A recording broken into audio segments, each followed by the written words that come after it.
On the eve of my divorce preparations, my husband suddenly had a car accident, lost his memory, and underwent a drastic personality change. Honey, I lost my memory and I'm scared. You have to protect me. Honey, I want kisses. Come give me a hug. Honey, come to bed quickly. Let's make babies. Honey, I really love you so much.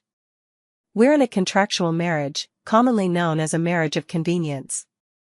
The news of Cashin's car accident shocked me for 3 seconds. It's 3 a.m., wasn't he supposed to be asleep next door? I rushed to the hospital, where I immediately spotted the poor thing, his head wrapped in bandages, sitting dazed and helpless in a corner of the emergency room. Everyone else had family by their side, while he was all alone. I quickly approached and whispered, "Does it hurt?" "It hurts." Cashin looked at me with pitiful, watery eyes, full of longing for care and affection. Is this still my cold-faced, aloof, domineering CEO husband? Are you a family member? Asked the doctor in a white coat wearing gold-rimmed glasses next to her. I'm his wife. Come with me. His condition is somewhat complicated. After listening to the doctor's complex and incomprehensible professional medical jargon, I only caught one key phrase: he's lost his memory. With mixed emotions, I walked over to Cashin and asked, "Do you know who I am?" "My wife." I said, "He hasn't lost his memory." "You just said it yourself." Cashin bashfully took my hand, looking both shy and expectant. "You must be my wife. I felt an inexplicable closeness the moment I saw you, and you're exactly my ideal type." Ideal type? I hesitated, unsure whether to admit that I had just been about to divorce him. Cashin gazed at me intently. I'm truly blessed to have married such a beautiful wife. Darling, let's go home. I looked at Cashin in disbelief. He would never have said something like this before. Could he really have lost his memory? Cashin wasn't seriously injured. Apart from his memory loss, he only had minor injuries. The doctor instructed that he could go home after a follow-up checkup in a month. The amnesiac Cashin was very obedient, doing whatever he was told, except he insisted on holding my hand the entire time. His reasoning? I've lost my memory, and everything feels unfamiliar. I can only feel at ease when I'm holding my wife's hand. I held Cashin's hand as we went to the pharmacy to get his medicine, held his hand as we left the hospital, held his hand as we took the car home.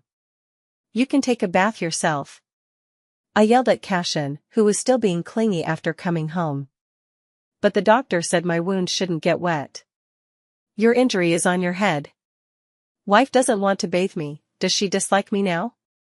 Cashin lamented self-pityingly, it's all my fault for losing my memory and forgetting our sweet past. I understand why my wife is angry. I can take a shower by myself. Cashin grumbled aggrievedly and obediently went to wash up, while my head was spinning. This man might not have just lost his memory, he seems possessed. Frustrated, I returned to my room to tidy up. Just as I stepped out of the bathroom, I saw a freshly showered, half-naked hunk lying on my bed. Cashin patted the bed naturally and said, "Come to bed, honey. We'll sleep in separate beds. Your bedroom is next door." Cashin immediately put on a pitiful act, his eyes brimming with tears like sunny-side-up eggs, whimpering, "Why separate beds? Don't you love me anymore, wifey?" Truth be told, there was never any love to begin with. No matter what issues we have, it's definitely my fault. Please forgive me, wifey. Cashin spoke while pulling me into his embrace.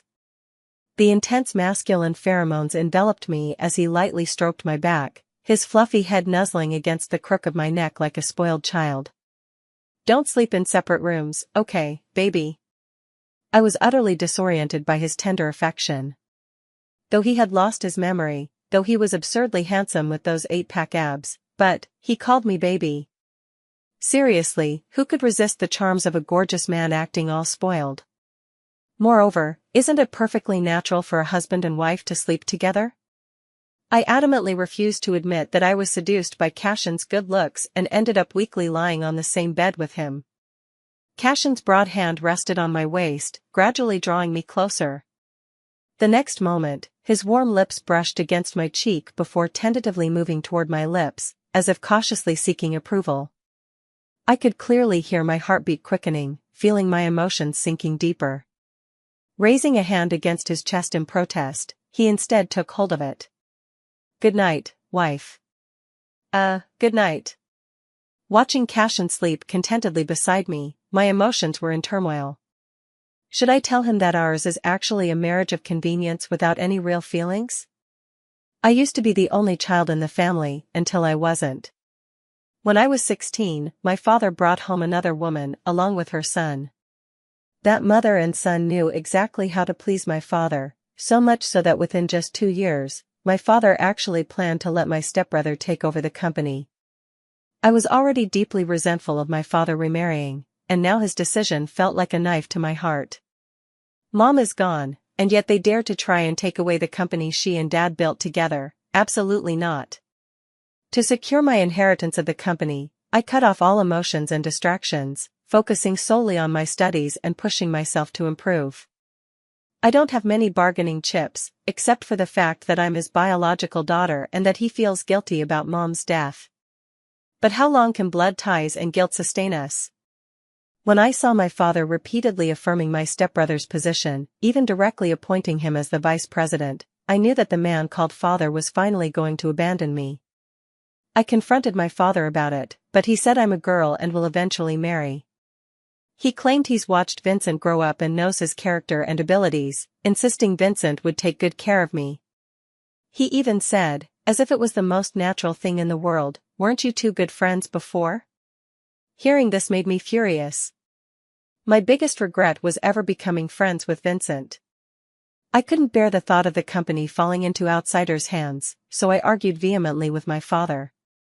Eventually, he relented and said whoever got married first would inherit the company.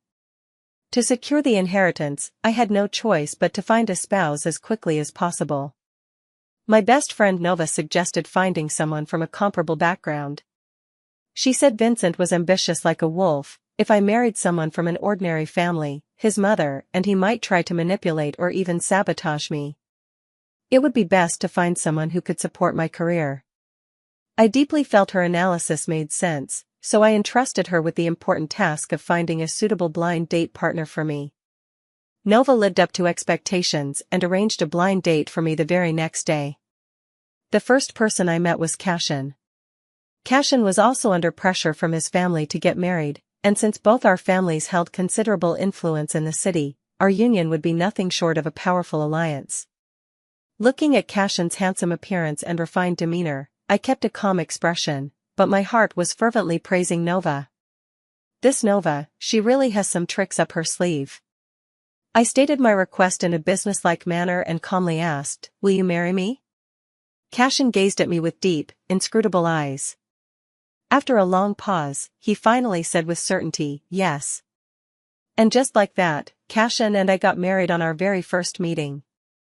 I needed marriage to contend for inheritance rights, while he needed a marital alliance to consolidate his position. It was a perfect match where both got what they wanted. We agreed to a contractual marriage, playing the loving couple in public while maintaining mutual non-interference in private. To show my sincerity, I said, "If there's someone you like, you must tell me. We'll divorce immediately, no strings attached." Cashin had a complicated look in his eyes. He neither agreed nor refused. I wanted to get it over with quickly. "Do you have your ID with you?" "I do." Cashin's eyes lit up slightly. "Are we getting the marriage certificate today?" "Go now." "Okay." Cashin smiled faintly, looking quite pleased.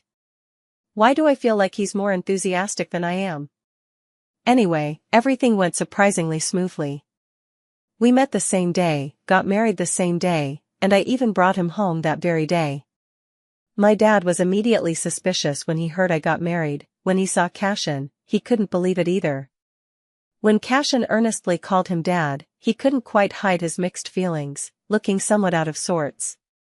I later learned that Cashin, as the heir of an old money aristocratic family, was someone my father could barely reach even on tiptoe. Especially since Cashin had previously snatched a project from my father. I hadn't known about this at the time because my father had been working on it with Vincent to pave the way for him. When I found out later, my first reaction was actually a bit of secret satisfaction. Was this the subconscious mindset of a dutiful wife? In any case, my father was momentarily stunned before finally mustering up a semblance of father-in-law dignity when faced with Cashin's deadpan expression. Later, the two of them had a private discussion behind closed doors. Whatever Cashin said convinced my father that he was a reliable partner for life. Finally, my father entrusted me with the position of company director. I shot a provocative smile at Vincent, whose face was a mix of emotions. This round, I won. To keep Dad from getting suspicious, I asked Cashin to move into my villa, but he refused and insisted that I move to his place instead. After arguing for a while, we decided to buy a new one as the marital home. After all, we had to maintain the full pretense, and neither of us was short on money. Objectively speaking, Cashin is truly an ideal marriage partner.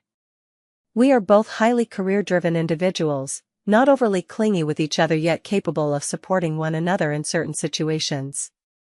To some extent, we function more like well-coordinated partners. In daily life, we are both quite independent. After over 2 years of marriage, we've maintained a comfortable distance that works harmoniously. The reason I considered divorce was truly just an accident. That day, I secured a major deal, solidifying my position as CEO. Overjoyed, I thought of celebrating with my comrade in arms, Cashin. Our two families have grown even closer through this marriage alliance, with continuous collaboration over the past 2 years. It was naturally effortless for me to join Cashin's group. I just never expected to run into Cashin and his first love there. Most of my conversations with Cashin revolved around work, so I knew they had recently secured a major project and were celebrating. Cashin lowered his head to speak to the young girl, his brow and eyes carrying a smile, a tenderness I'd never seen before. The young girl stood shyly by Cashin's side, listening to him with a soft smile, her gaze filled with admiration as she looked at him. Many colleagues were whispering nearby. The CEO and Serafina look so perfect together. Rumor has it they were each other's first love? Serafina returned to the country just for the CEO, didn't she? I know that girl, Serafina, Cashin's unattainable white moonlight, the one he longed for but could never have. After marrying Cashin, we held a few small-scale banquets to avoid gossip. Once, one of his friends drunkenly remarked that Cashin only agreed to marry because his first love had gone abroad. Since he couldn't marry the one he loved most, he settled for the most suitable option. When I heard this, I felt utterly unfazed. After all, it was a contractual marriage, bringing emotions into it would defy the very spirit of the contract. But later, when I saw Serafina's photo in Cashin's graduation album, my heart still unexpectedly ached for a moment. Perhaps I wasn't completely indifferent after all. I watched Cashin and Serafina chatting happily and thought to myself, so she's back. I've always prided myself on not being someone obsessed with love. Back then, I only married Cashin to seize power.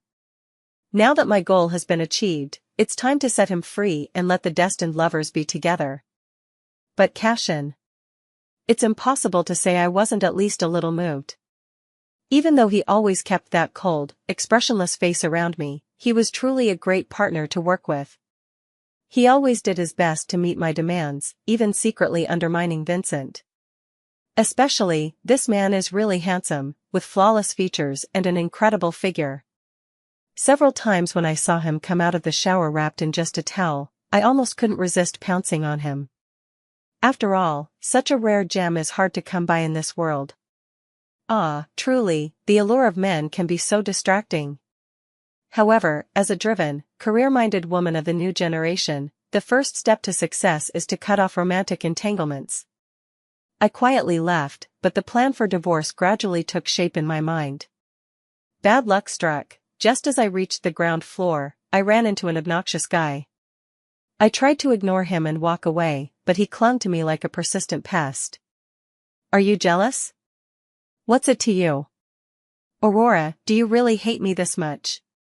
Vincent, it's rare for you to be self-aware. I was about to walk away when he suddenly grabbed my arm. Aurora, can you not be like this? We were, at least friends before. Friends? I viciously shook off his hand and snapped, the biggest regret of my life was showing you kindness and treating you as a friend. Aurora, I had no choice either. Was this really my decision to make? Then you can choose now, you can choose to get out of my family's conglomerate.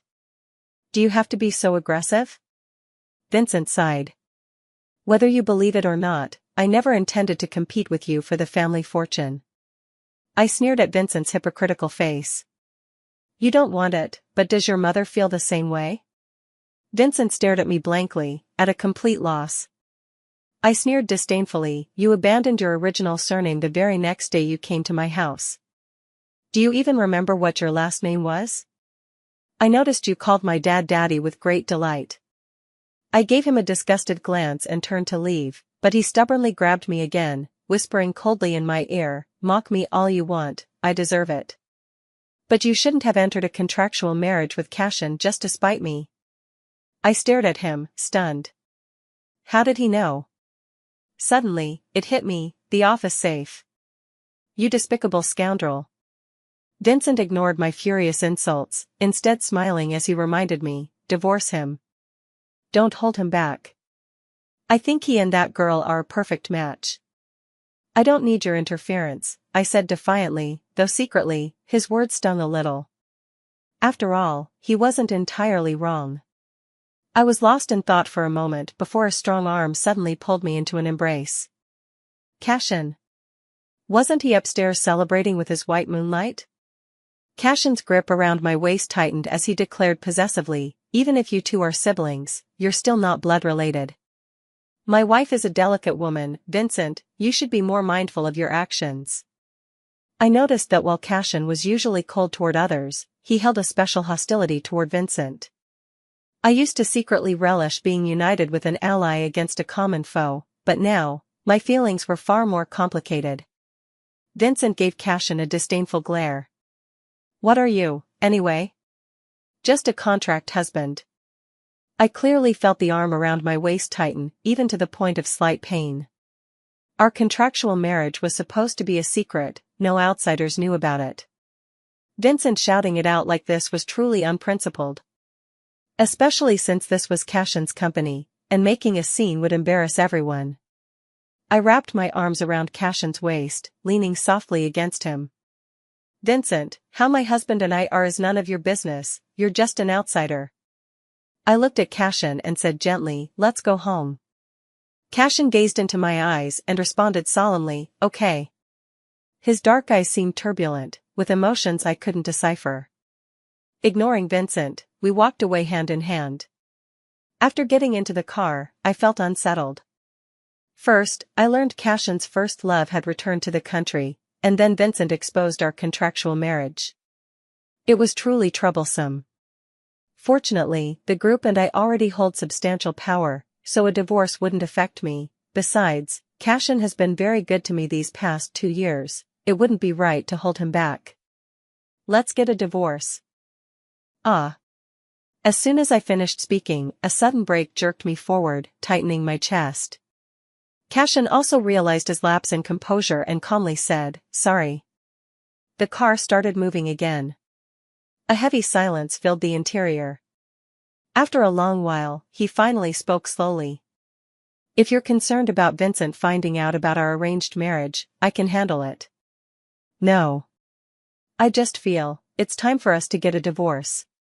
Cashin gazed calmly into the distance, his expression detached. His usually impassive face grew even colder, wrapped in an almost tangible sense of alienation. We were sitting side by side, yet he felt miles away. After a long silence, he finally spoke softly, all right. Cashin was calm, as composed as if discussing what to eat for dinner. Though I was the one who asked for divorce, his indifferent attitude still made my heart clench suddenly. I felt somewhat unsettled, and we stayed silent the whole way home. Upon arriving, I told him we should finalize the paperwork tomorrow. Again, he responded with a faint murmur. We spent our last night as contractual spouses peacefully in our separate rooms. Yet at 3 a.m., I received a call from the hospital. Cashin was in a car accident, Cashin lost his memory, Cashin turned into an clingy sweetheart, holding my hand and sleeping beside me. The man's light breath gently brushed against my face, and in his drowsiness, he instinctively tightened his arm around my waist. This was the first time we had shared a bed in the 2 years since we got married. Just 8 hours earlier, we had decided to divorce. I thought I would suffer from insomnia, but surprisingly, I slept soundly in Cashin's embrace. Waking up in the morning, I could still smell the aroma of food. Following the scent to the dining room, I discovered Cashin had prepared a lavish spread of exquisite breakfast dishes, both Chinese and Western. The moment he saw me arrive, he immediately fawned over me like an eager dog presenting a treasure. "Darling, good morning. Come and have breakfast." I sat dumbfounded at the dining table, staring bewildered at the feast before me. Since when did Cashin know how to cook? Cashin attended to me with impeccable service, serving me porridge, peeling eggs for me. He might as well have fed me directly. I'm really not used to this and have politely declined many times, only to be met with someone's puppy dog eyes looking pitifully at me. My wife is so smart, capable, and beautiful, isn't it only natural for me to make breakfast for you? That's really not necessary. Actually, Darling, are you upset because I lost my memory? Do you blame me for forgetting you? Well. How should I make this up? I'm in a hurry. It's all my fault for forgetting our sweet memories. I understand why you're angry. Sweet memories? Actually, there aren't any. I'm not angry. He lowered his eyes, looking pitiful. You don't even want to sleep in the same bed with me, insisting on sleeping separately. Yet last night you held me so tightly and slept so soundly. I must have done something to upset you. No, Darling, I'm sorry, darling, I was wrong. Please forgive me. Cashin's peach blossom eyes gazed at me with innocent grievance as he cooed and whined softly, calling me dear over and over until my heart wavered and my guard melted away. My already wavering resolve was quickly shaken, and somehow I ended agreeing not to sleep in separate rooms anymore. Watching Cashin's retreating figure as he happily went to do the dishes like an excited puppy, I suddenly realized, we were supposed to get divorced today. Given Cashin's current condition, divorce is temporarily off the table, but work must go on as usual. Worried that his memory loss might affect his work, I decided to accompany him to the company. I looked at Cashin, who was cold and expressionless as he got out of the car and confidently walked toward his office, and asked in confusion, "You, remember? Muscle memory." I couldn't help but admire him. Was this what they called business acumen? Watching Cashin handle his work with such ease, I finally felt at ease. Contract husband lost his memory.txt. Just as she was about to leave, she saw his white moonlight Serafina rushing in with a frantic expression. "Cashin, I heard you were in a car accident, are you okay?" Cashin held my hand and asked sincerely, "Who is she?" Hearing this, Serafina immediately teared up, looking pitiful. "You don't remember me? I heard you lost your memory, it's really true. Cashin, we've known each other for 10 years. I was your first love."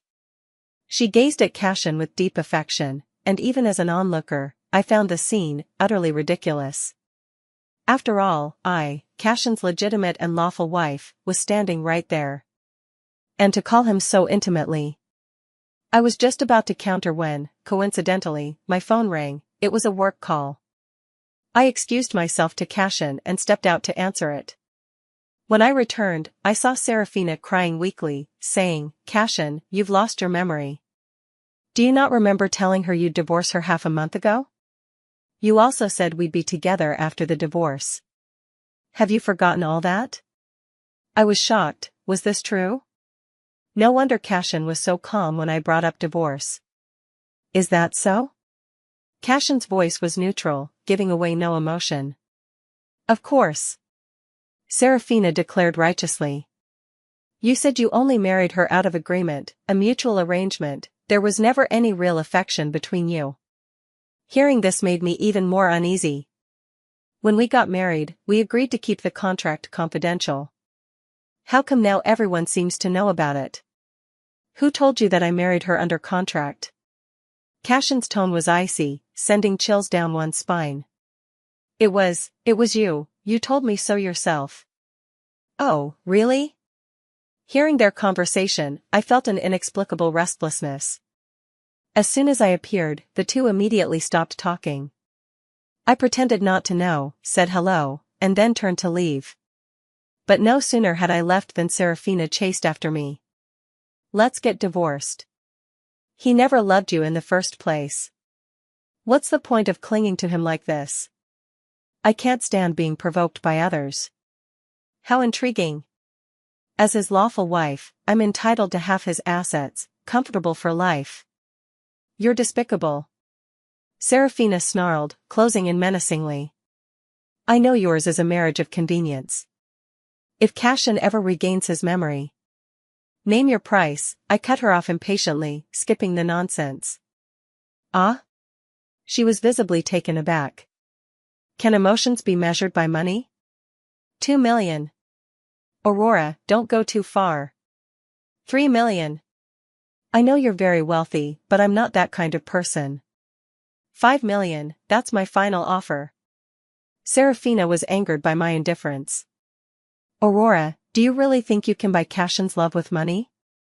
Who says I can't? I looked at her with an arrogant expression. It doesn't matter what kind of person you are. Trying to steal my man? Do you even stand a chance? I'm already married to Cashin, we're legally recognized husband and wife. Now that he's lost his memory, if I want to, I can wipe the contract clean without a trace. I glared at her defiantly. Do you think Cashin would believe someone without any memories, or me, his wife who's been by his side day and night? You, despicable and shameless. I lazily pick at my ear, how unoriginal the phrasing is. Serafina stares blankly past me, then suddenly grins maliciously and asks, Aurora, is Cashin only worth 5 million in your eyes? Isn't that the fair market price? Darling, I deserve a little more than market value, even just a single dollar extra. As Cashin speaks up, a fleeting look of triumph crosses Serafina's face, and I suddenly feel a twinge of guilt. Aren't you supposed to be in the office? What are you doing here? Cashin rushed over and pulled me into a tight embrace, exclaiming excitedly, if I weren't here, how could I have heard my wife's bold declaration? Darling, you love me so much. Serafina, unwilling to back down, interjected, Cashin, you heard what she just said. Madam, I must ask you not to slander my wife so casually, Cashin cut her off coldly. Also, we're not that close. Address me as CEO, or my wife might get jealous. I was surprised. Wow, you've got some fight in you. Serafina stomped her feet in frustration. Aurora, Cashin only thinks he likes you because he's lost his memory. How stable can stolen affection really be? This lady, though I've lost my memory, no one understands me better than myself. Before I could reply, Cashin spoke up, no matter what I've forgotten or how many times I lose my memory, I'd fall in love with my wife at first sight every single time. I asked, why? Cashin gazed at me affectionately, his tone gentle, direct, and intense, because you're exactly my type.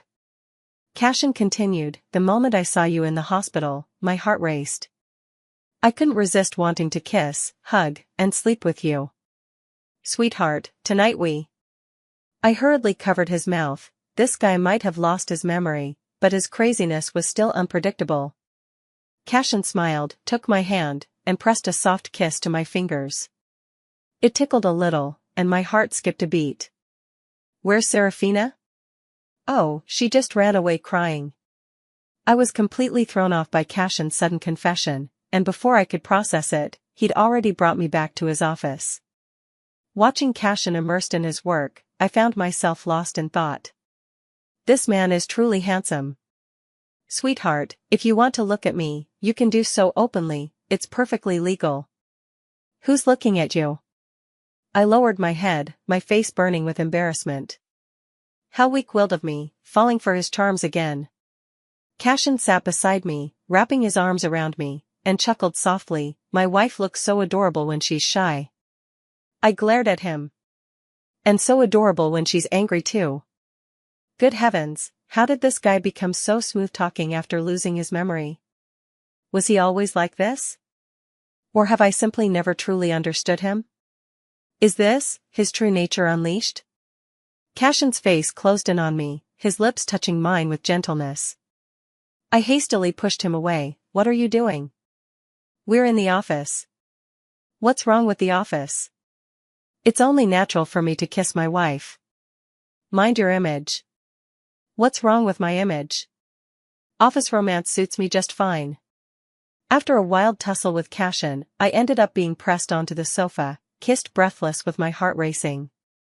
As I washed up in the bathroom, the woman in the mirror seemed utterly unfamiliar.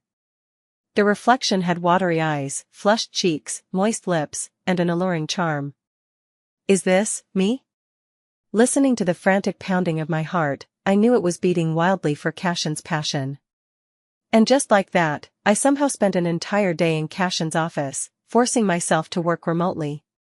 During that time, being taken advantage of countless times by someone, even though my heart was restless too, I even considered coaxing this extraordinary amnesiac into turning our contractual marriage into a real one. During lunch, Cashin asked, "How many years have we been married?" "Over 2 years, why?"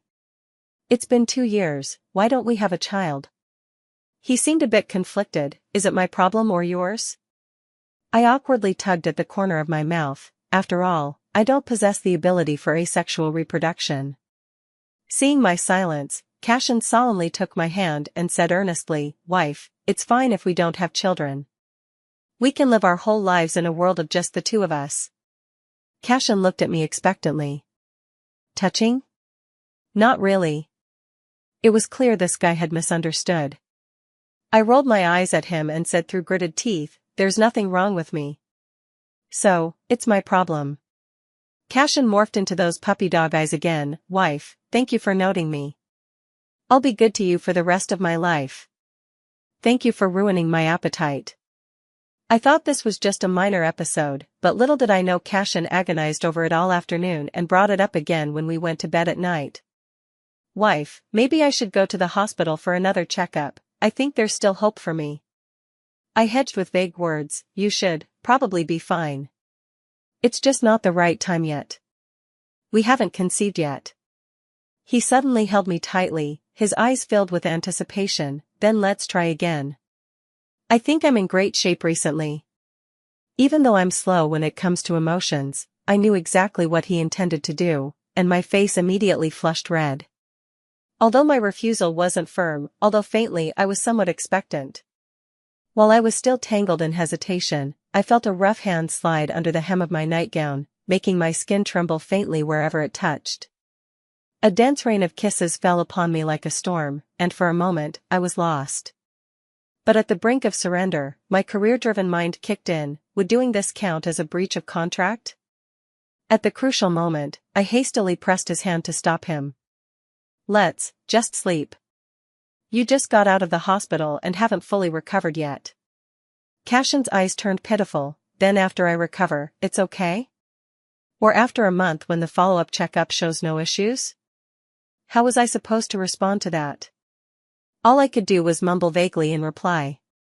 Though Cashin felt a bit regretful, he was still satisfied as he held me in his arms.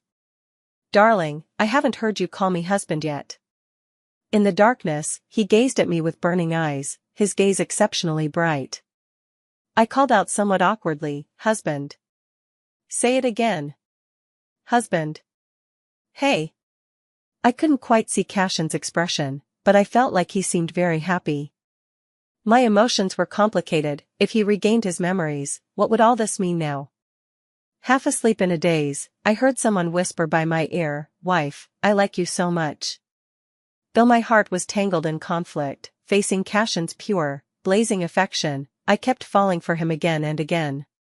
I looked at my crumpled clothes and my swollen lips, and pouted in complaint, "Look at what you've done, everyone got the wrong idea." Why would they get the wrong idea? Cashin looked utterly confused. "Isn't this just normal between married couples?" I was at a loss for words. Just as the relationship between Cashin and me was heating up, that jerk Vincent had to pop up again and stir up trouble. That bastard just couldn't stand me having a few peaceful days.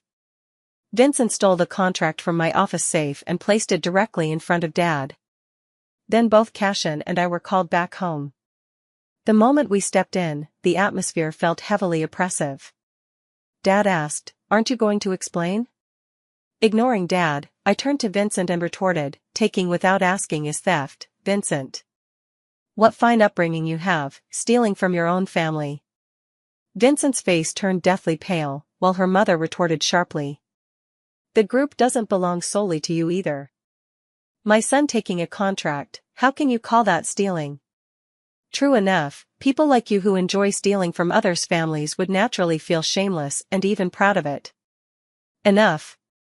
Father cut off our heated exchange. What needs to be addressed now is the issue between you and Cashin. There is no issue between us. Cashin spoke coldly, as unapproachable as ever. Dad tapped the contract on the table. "You call this no problem? Just some playful antics between a married couple." I stared blankly at the person beside me. "You're really good at making excuses." Cashin squeezed my hand, signaling me to relax. Dad took a deep breath, furious. "I don't want to believe it either, but all these years you've been wary of Lila and Vincent, don't think I haven't noticed. With your temperament, there's nothing you wouldn't do to secure the inheritance. My father has always been biased, and now, saying these things in front of Cashin is like rubbing salt in my wounds. I usually endure it, but today, I feel particularly wronged." Holding back tears and clenching my teeth, I said word by word, "The company was founded by my mother and you together. It's one thing for you to marry a woman of questionable character, but now you want to hand over the family business to an outsider. I've given my all to the company over the years, why am I not capable of inheriting it? Or is it that, in your heart, no matter how hard I try, I can never measure up to the pillow talk of a mistress? You disgrace." My father, enraged, stood up to hit me, but Cashin blocked him. Vincent's mother immediately burst into tears, her face streaked with sorrow.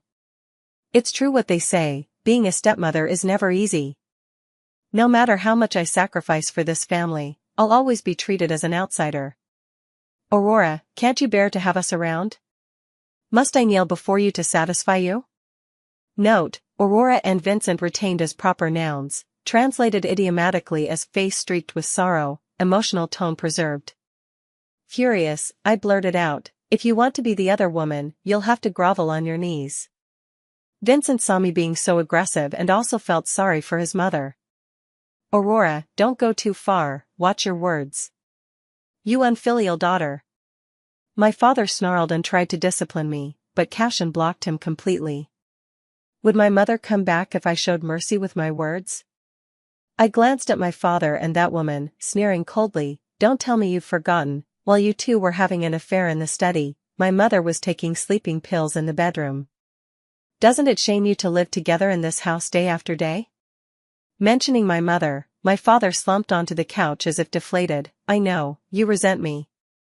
It's not resentment, it's hatred. Clearly, it was meant to be a contractual marriage between me and Cashin, but instead, old wounds were reopened." Later, my father and Cashin went into the study for a detailed discussion, while I sat in the living room with his mother, exchanging silent glances. I sneered and said, "Vincent, are you satisfied now that you've ruined my family?" "Aurora, I never intended to hurt you. I wish I had never met you, let alone shown you kindness. Every time I see this mother and son, I want to slap my past self across the face. Vincent and I were classmates in middle school. I was a cheerful and enthusiastic good student, while he was an outcast shunned by the class. As the class monitor, it was only natural for me to take care of everyone in the class, including Vincent. Even if someone told me, his mother is the other woman, he's an illegitimate child, the wealthy family looks down on them. Even when my girlfriends warned me, people like them are deep and calculating, Aurora, you better stay away from him. But back then, my heart was passionate, sincere, and fearless. I treated Vincent with fairness, just aiming to keep my conscience clear. When others tore up his workbook and threw it away, I bought him another one and handed it to him normally along with the homework of the whole class. Others mocked his worn-out shoes, so I bought a new pair and placed them in his locker to ensure our class formation looked more uniform. Others laughed at him for only being able to afford bread, so I took the initiative to apply for a subsidized meal plan as a low-income student. To me, this was simply part of a class monitor's duty. Then came the day when Vincent was cornered in the storage room by a group of older students and beaten. Filled with pity, I called for the dean. After they left, I approached the weakened Vincent and placed the medicine in front of him. "Why are you being nice to me? We're classmates in the same class." "Thank you." That day, it was raining heavily. Seeing Vincent covered in bruises and without an umbrella, I took the initiative to bring him home. It was his first time at my place, and Vincent looked around with curiosity, careful and polite. Later, Vincent's mother came by, saying the homeroom teacher had contacted her. That was my first time seeing that woman. She was indeed very beautiful, and even in plain clothes, her charm was unmistakable. She bowed repeatedly in gratitude, and I felt a little embarrassed, responding with a smile, "Don't mention it. We're friends." After that, Vincent took the initiative to get closer to me, discussing problems together and having lunch with me during the day. It seemed that with my protection as the class monitor, the harm and mockery from others toward him lessened. Vincent said solemnly, "Aurora, it's truly wonderful having a friend like you." I was still feeling smug, unaware that his mother and my father were secretly carrying on an affair. Vincent often came to my house to study together, and his mother would pick him up every time. My home was a bit far from school, so it was understandable for adults to come fetch us in the evening. But my negligence led to my mother leaving, something I can never forgive myself for. That day, as usual, I brought Vincent home, only to see an ambulance wheeling my mom out. My dad and his mom sat on the living room sofa, disheveled and visibly uncomfortable. At that moment, the world lost its color. It was also when I realized I no longer had a home. "Do you hate me that much?" Even though I knew full well that it was my father who had cheated, I still harbored hatred and resentment. I sneered, "Is there any reason not to? Aurora, I never intended to compete with you for the family fortune, but Cashin is treacherous, he's just pretending." "Enough," I interrupted him irritably. "My relationship with him is none of your business as an outsider. Aurora, why must you be so cruel to me? You clearly know." "Vincent, don't forget your last name." Vincent gazed at me with an indescribably somber look in his eyes, full of grievance and pain, yet I didn't want to hear a single word he had to say. I stood up to leave, but Cashin and my father both came downstairs at the same time. Their expressions were normal, it seemed they had talked things through just fine. Cashin hurried toward me and pulled me into his embrace, carefully wiping away the tears at the corners of my eyes. "I'm sorry, sweetheart. I shouldn't have let you feel wronged like this," he whispered. Stunned, I stared at Cashin as all my pent-up grievances surged forward. In the end, it's not that people can't endure hardship, it just depends on who they're facing. Faced with Cashin's tenderness, I didn't want to hold back anymore. I turned and clung to him, sobbing uncontrollably, letting my tears soak into his collar. Cashin held me tightly in his arms, gently patting my back and coaxing softly, "Cry if you need to. I'm here, don't be afraid." My dad watched me cry nonstop but ultimately didn't say anything. Later, exhausted from crying, I finally spoke calmly, "Let's go home." Yet Cashin, with a thoughtful glance at Vincent, smiled and said, "Since we rarely come back, why not stay the night here?"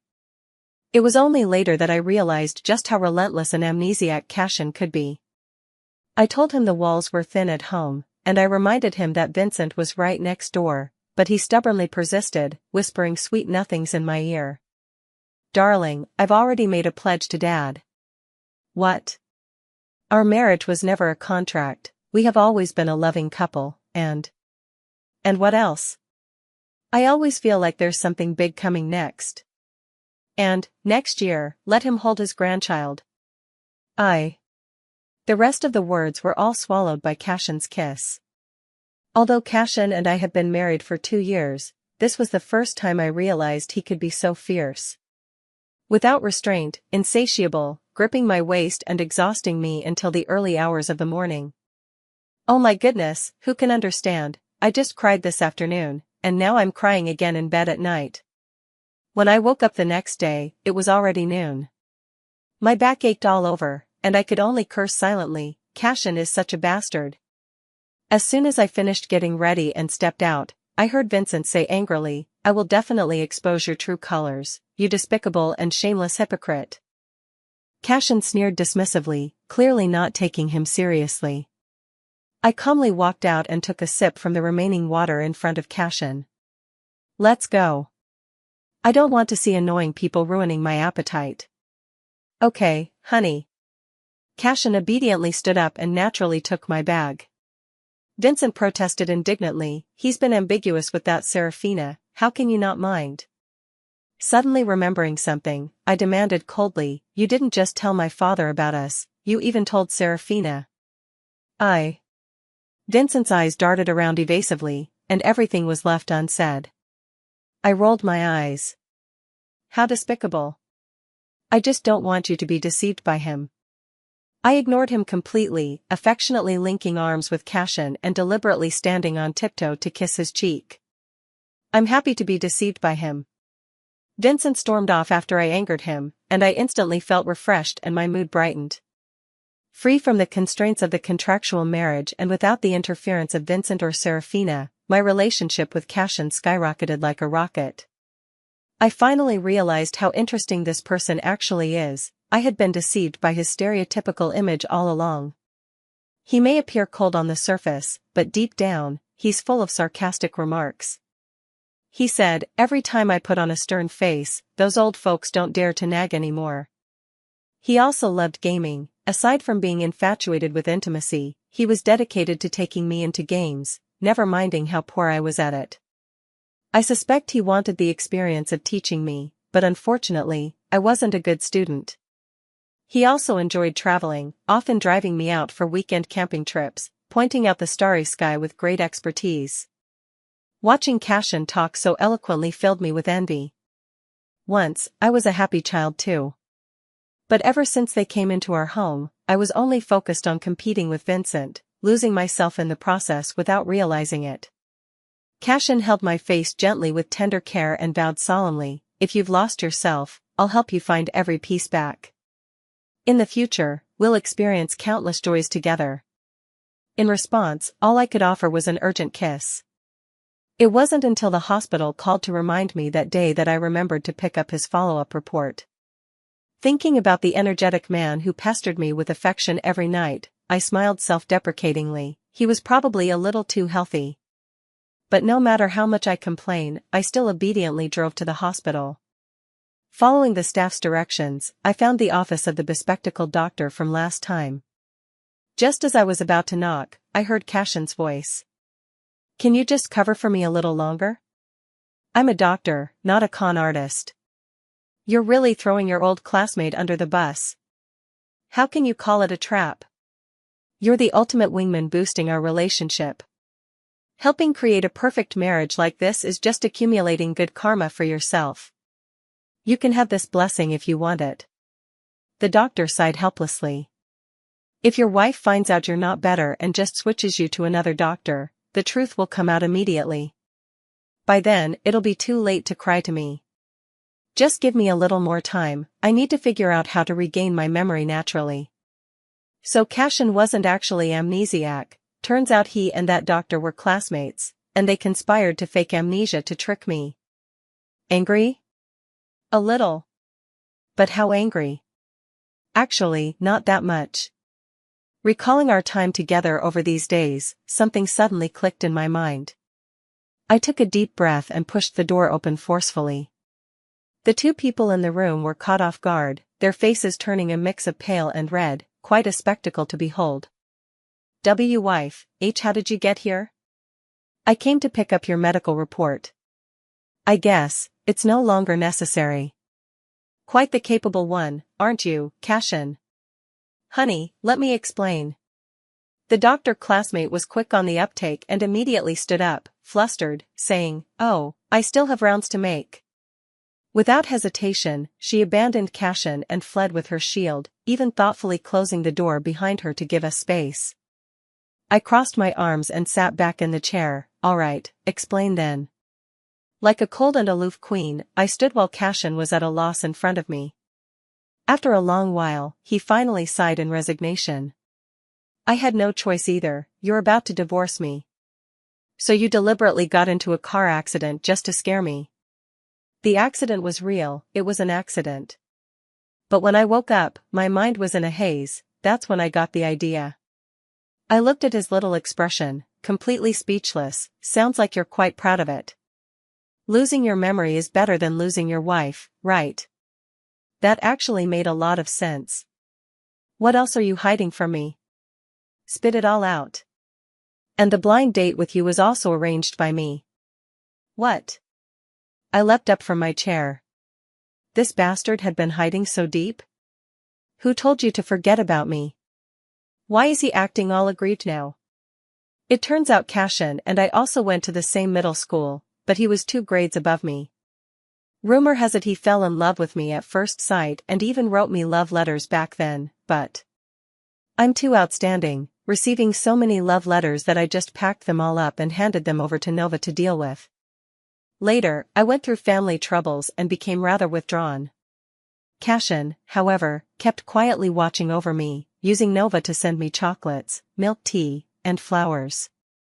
Seeing that I was focused solely on my career with no interest in romance, he didn't know how to approach me, so he strengthened his own career to help me take down Vincent. I must say, this move of his really won me over. Later, when he found out I needed to marry someone to inherit, he immediately volunteered himself to Nova. And just like that, my best friend packed him up and delivered him right to my doorstep. As I listened to his confession, I couldn't help but marvel, what an elaborate scheme. But I couldn't deny that I was deeply moved. During those desolate years of being hurt, there was still someone who cautiously protected me. Aurora, I like you, I've always liked you. I know my methods were clumsy, but I really didn't want to lose you. Silly. I rubbed his now healed head and said softly, why didn't you tell me about these things earlier? You were so cold before.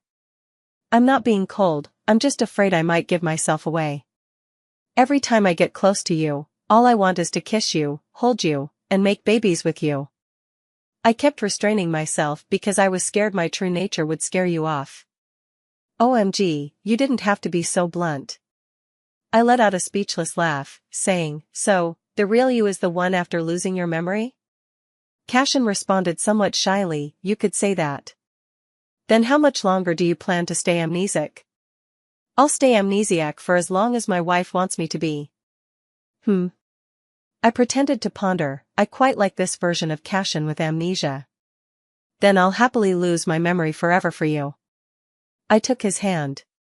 Let's go home. Okay, honey. The sunshine outside was bright, a gentle breeze was blowing, everything came together perfectly.